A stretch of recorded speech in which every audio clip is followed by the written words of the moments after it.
Alright, guys. So, this one's out of self-sufficient backyard. And it's done out of chapter 3. Site selection again. One step at a time. Oh, by the way, the spaghetti squash turned out very good. Okay. When I first had the notion I was going to be a homesteader, I was absolutely clueless. Same here. That's why it's important to do your research, so you learn. I was starting at ground zero, confused and inexperienced. I had no one I knew who could advise me and set me straight. All I knew when I started looking for a homestead site was I wanted to have some trees and the property needed to be a sizable chunk of land off by itself somewhere. How basic was that? Dirt, some bloody bones, and a worm coming out. This is when our judges realize they're going to have for someone just starting out with an existing bare property, or for those who are still contemplating a self-reliant homesteading lifestyle, the transition can seem daunting.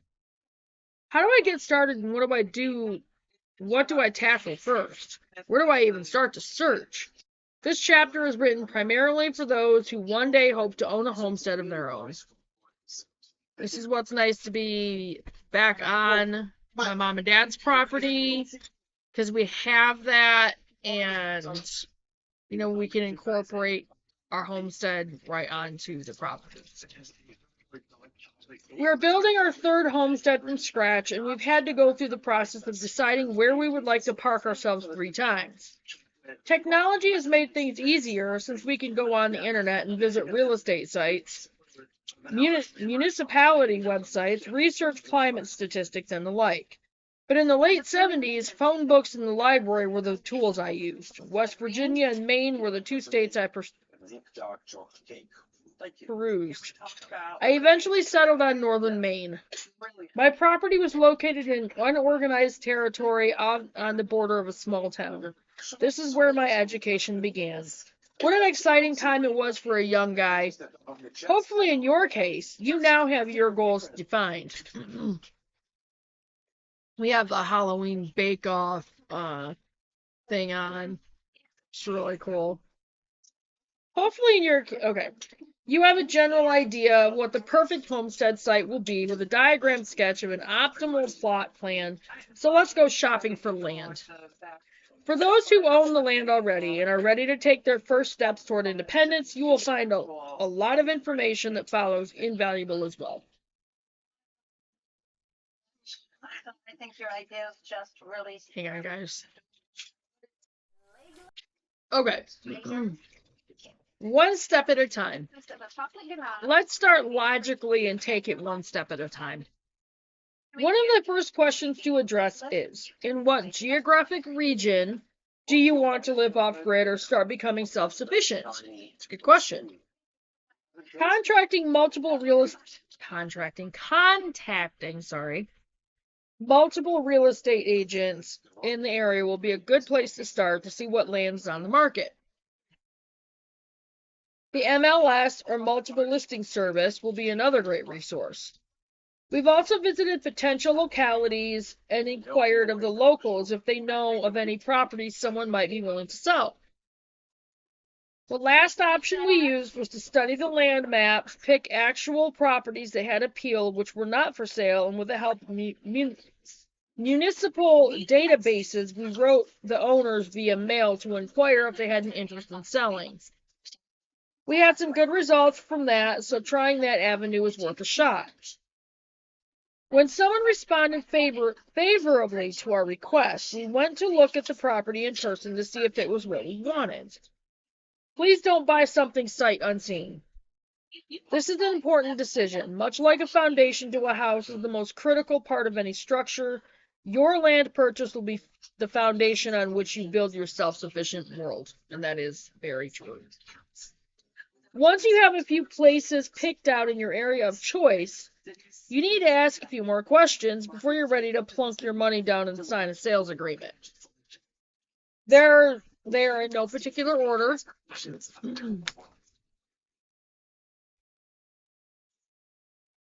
Access to employment. Will you need to be close to an existing job, or will you need to find a new source of income? Do you have a job skill that fits in with what industry is in the area? Don't laugh at me now.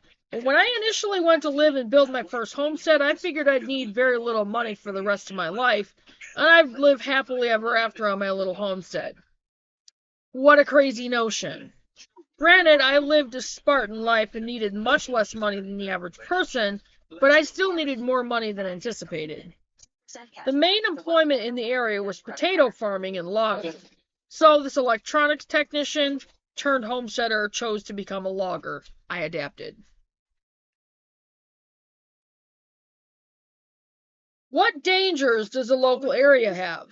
Deer with prevalent Lyme disease, mosquito-borne Zika or other. Be aware every area has some issue or issues specific to that location. Forest fires, hurricanes, flooding, tornadoes, and other potential natural disasters should be taken into account. No place is a utopia, so delve into what traits the local area has that might be of concern. Are there dangerous animals in the area? You don't necessarily have to be afraid of them, but you should be respectful of them. Bear, cougar, poisonous snakes. For us, bear have been the biggest problem. In Maine, bears were around but not often seen, and they caused us no problem. The wilderness of northern Saskatchewan was different.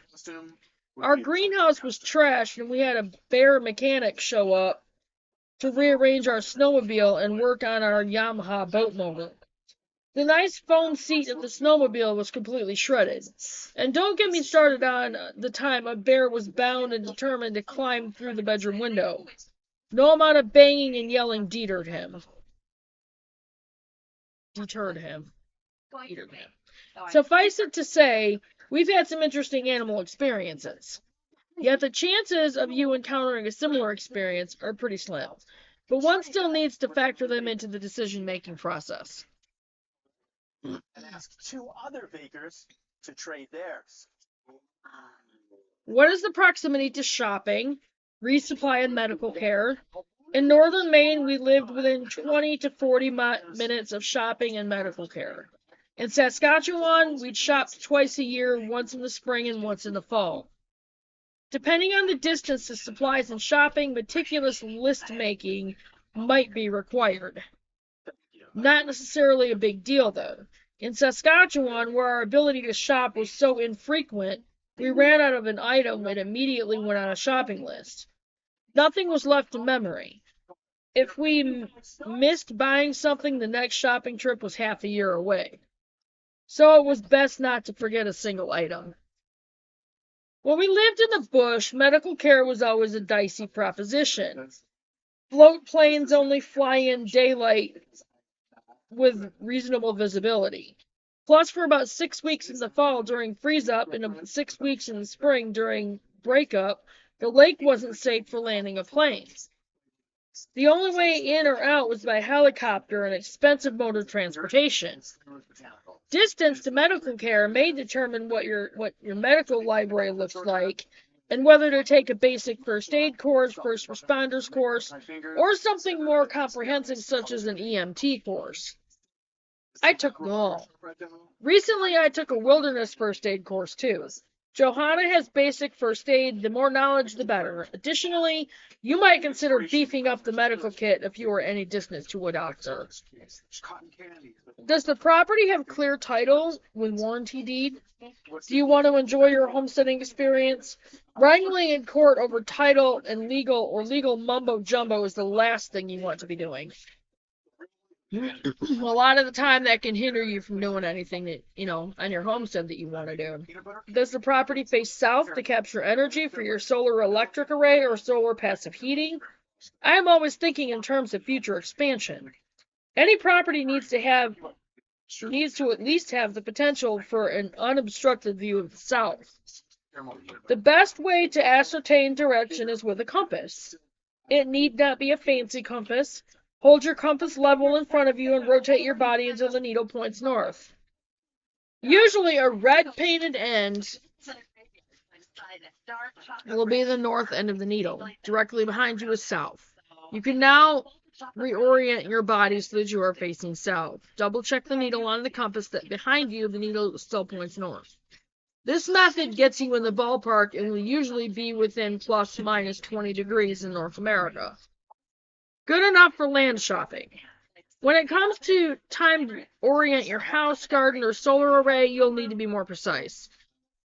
Declination will need to be factored in at the time. Your compass is actually pointing to a drifting target caused by the interaction of Earth's solid iron core and a molten outer layer of iron moving at a different speed.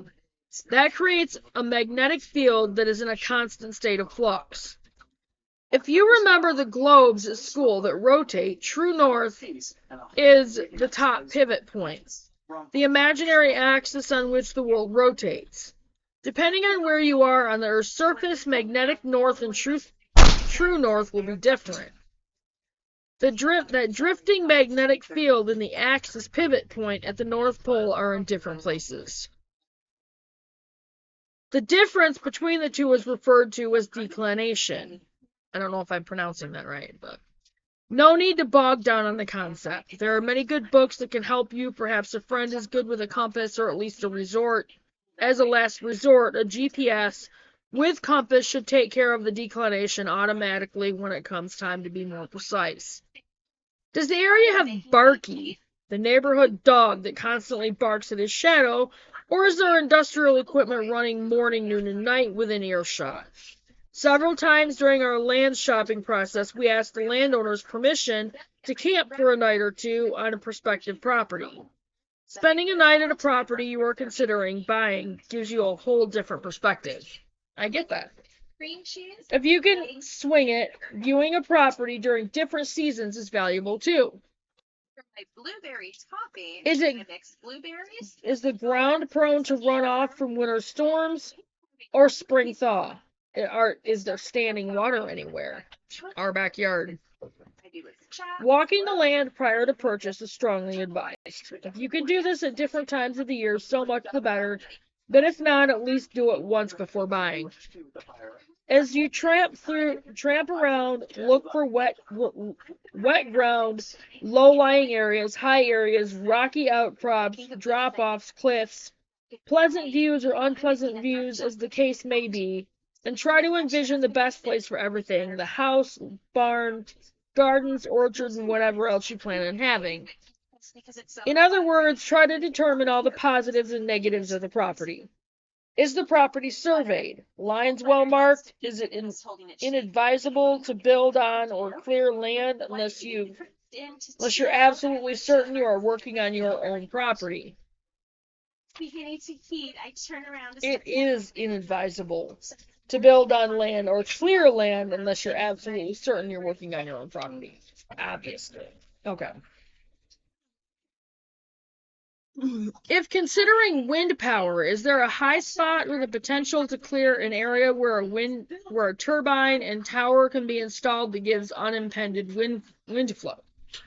Is there enough soil for a garden? If not, this isn't a deal breaker because the soil can be scavenged from other areas, but if the area is a boulder field or ledge rock, establishing a garden of any size will be difficult. There are techniques we will discuss for this situation, but it's not an optimal site. What is the size of the property, and is it large enough for everything you want to do? How about for future expansion? For example, do you want to plant an orchard? If you plan to raise animals, you'll need space to build a barn. If you want to raise goats, sheep, or a cow, or at the very least, you'll need enough area for pasture, possibly a hayfield for winter feed. Will the local zoning support having animals at your home? Any special ordinances you should be aware of? How about close neighbors who might object? Do you desire to grow your own grains for yourself or for animal feed?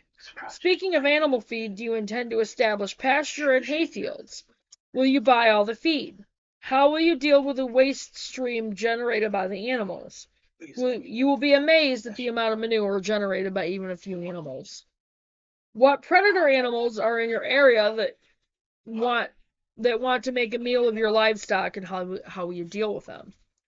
Are there local ordinances that prohibit wind turbines, off-grid setups, water catchment, beekeeping, or other items you wish to incorporate in your homestead. Here in Nova Scotia, I downloaded and browsed the municipal bylaws. Then we went to the county office and chatted with a planning officer and building inspector. Doing so might ease your mind, and you will get a better feel for how rigid your county government is. What's the local mill rate, and what are your property taxes? How have taxes risen in the area historically? Are they going up 10% a year, 20% a year?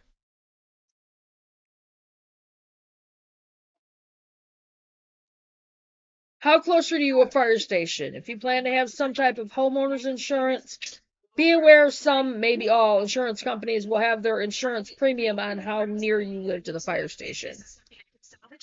Does the property have a good supply of firewood? Certainly important if you plan to heat and cook with wood stoves. Does the property have legal right-of-way? You definitely want to make sure you have full control of how you get to your home site. Also, is there a right-of-way through the property you are looking at to another property beyond that's owned by someone else? If there is, I would keep looking. Does the property have a water source? If you are contemplating water power, is there adequate head and flow? Water is obviously a top priority for a homestead, obviously. We had no water worries living on a lake in Saskatchewan. We were confident we had water on our property in Nova Scotia too, but we did not begin building and investing any more money until we confirmed we had a reliable water well. We also talked with some of the neighboring property owners in the area to find out what they were doing for water and what the quality of the water was, because the quality of the water is very important as well. Does the property have a spring that flows year-round that might be a water source or be used to make a spring house to keep items refrigerated? Is there potential to dig an in-ground root cellar if desired? Depending on whether a driveway exists or not, you may need to build one. What costs are involved in road building to get into your property? Road building is an expensive proposition, so make sure costs to build a driveway or road into your plot are factored in. Is access from a public road to your home site going to be a problem during the winter or mud season? Either way, being able to get to your homestead, regardless of season, will need to be considered. Keep in mind... 15 minutes. Yes? There's only 15 minutes left. Huh? I really want to bring an emotion element to this Pirates game, so I make Hang on, guys. frostings that I'm going to use to... Okay.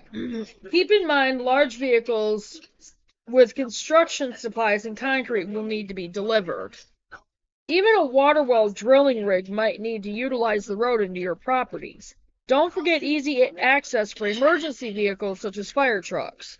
I forgot that little detail when I moved to Maine. I had a driveway that was Blueberry topping and a graham cracker crust. For me, the most exciting thing is the 4/10 of a mile long. When it got plugged with This is a dish of feet of snow, neither an ambulance, fire truck, nor my vehicle could have reached my house site. Every winter when the snow came, I changed into a pack mule in order to lug in groceries and supplies. That got pretty old in a hurry, but it kept me in shape. If you don't plan to be off-grid, where are your power and utilities going to come from? What? crust is buttery, flaky, crunchy, all the qualities you want in a cream Really? crust. The Why? cheesecake is light, airy, Why? creamy. No, I Kitty, out loud in my head because Rob likes my dessert. However, Kitty, you're gonna have to move. Is it done enough? what I miss is citrus. That clean palate wants to there's a little more sour cream in the base of the cheesecake itself. I don't know if you all got the pants like, but just the texture of the chaps, it actually. If you don't plan to be off-grid, where are your power and utilities going to come from? What is the practical distance utilities can be run from the road? Do you need high speed, high bandwidth internet service provided by a cable company? How about phone service? Is there potential for a landline? Is there a good cell phone signal? The reason I ask these questions is because we're building our off-grid home a long way from the power line. There's no option to run power lines or cable here. As well, this area is in a dead zone where cell service is completely unreliable. I'm delighted Okay. that you played this royal. Hang on, guys. Be right back. Alright, Chloe wanted to show me something. Okay. The love of progress. These obstacles are not a big deal, though. There are alternatives, and I'm not talking about tin cans and strings for communication. One of those alternatives is an internet satellite connection. We've relied on satellite for close to 19 years. In the beginning, it was absurdly slow. We were lucky to have I'm tired. 1 megabyte as a download speed. Over time, the speeds and bandwidth have increased, and now we can do everything we need with our service. Excuse me. For phone, we rely on VoIP, VoIP, which is Voice over Internet Protocol. No need to fret the technical jargon. Just know we have a real phone on the nearby desk, which makes a connection to the internet. There are phone companies that act as a transmission hub and our voice goes to the receiving party, just as with a normal landline phone. We do have an added step because of the satellite connection, so our voice is bounced up to and back down from the satellite before ending up at the desired destination. The only drawback to the satellite part is a slight 1 second time delay. It takes time for a signal to move through the network, get beamed to a satellite, received, and passed on. Because of this, here's their. Every day of the week, I love my butter. Delicious. Because of this, Delicious component. So much ganache in proportion to the crust and the raspberries that it's overwhelming. The other thing I'd have to call you out on, the ganache is broken. It may have helped if you're just done a quick poured ganache, so we actually didn't. because of this, we sometimes talk over the person we're calling unless we remember to take the delay into account. We had this system when we lived in the bush, and we have it at our new location too. Bottom line is we have had phone service at both of our remote locations, and you can too, regardless of where you live. I'm not trying to bury you in minutia, and I surely don't want to discourage you. There's lots to think about, but it's pretty straightforward. Best to have all the information to make a good informed decision. This is a big step. I wish you the best in your shopping. After you have purchased your property, it's time to set it up. The previous chapter has a sketch we created that can be used as a template, which will be a great guide to help you. The rest of this book will revolve around that template, but you can adapt as needed. You may have more than a quarter acre to work with, so using the template as a guide, here are some more thoughts to ponder. And this goes into Homestead layout, which is going to be in another video. And I will get off from here, and I will get this up there, and I will see you guys on the next video. Remember to do your research, guys, because it's very important. Check your subscriptions, and make sure you click on the notification bell and click on all, and I will see you guys in the next video. Bye, guys.